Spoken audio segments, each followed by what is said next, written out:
Chayol amagi manungda census yaithokpagi matangda Manipur lengakna positive oiba response piraktrabadi census tawbada non cooperation yauna akanba khongjang changsillagani haina campaign for just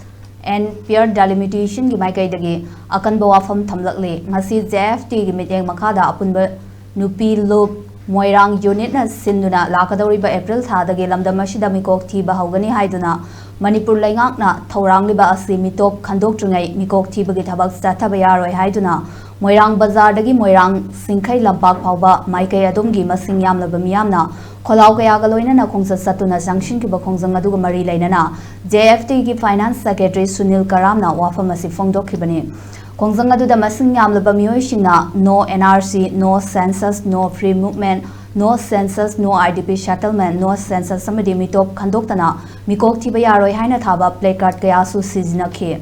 Loinana Kongsar adu loirba matung moirang singkai lampakta miyamgi oiba mifam amasu pangthokhi mifam aduda tinkiba miyamna amatoina yetnaba yaudana warep ahumsu lawkhi warep sing adudi mitop khandoktriba fawba mikok thibagi thabak chathadaba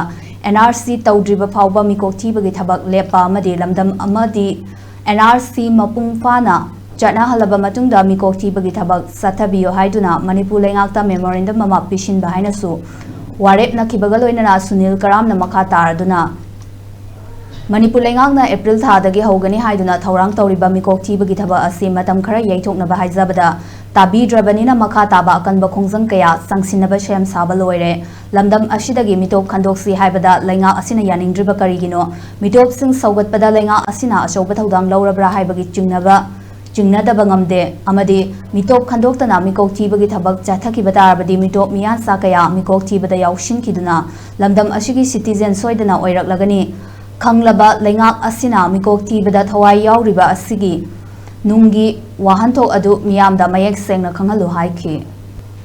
अखोइना the census से मतम खरा differ तौबियो हाबनेबा हाबदी तौगुम से हाबनते differ तौबियो अदुगा NRC दो तसेंगना centre गिनि हारेगासु centre the खोइना हुजिंबक तौबगी processing से खरा वागने हारेगासु अदुगा मानबा state की mechanism अमा पुथोपियो हाबनेबा मसी अखोइ अकाइबा voice लाबा प्रजा मियाम द हारिबसे मसी मोइना ताबिरगा मसी की मतुंग इनबा सेंट्रल डिपार्टमेंट नसु कइनसु लोइ मन खनबिरगा हारिबा प्रजा की वॉइस दि तौबम थोपा थौदांगनि हाबगी मखोइरोम देगी थोलक तबना मरम ओइरगा ngasi ima ibel miamna relay chatana ama tawdana honareibse atai kai gi sunate iramdam kansi mito miran chana khoise loi mucha gi batare lotion gi batare haibegi wakhal da changjen jabo khongjani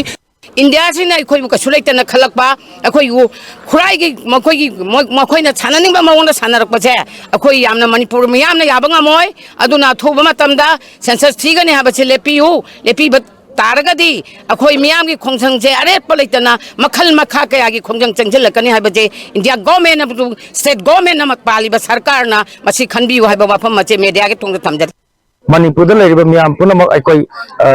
sab manaba wakhalo lobkakta akoi lawinasi aduna housing leriba phibam mayam ji kai kana housing amada haiba ngamaktragadi Manipur miyam na lepsaba phirep amagi matungina karigumba kanda akoi gi Torkadurba census kudimakta non cooperation movement pibaga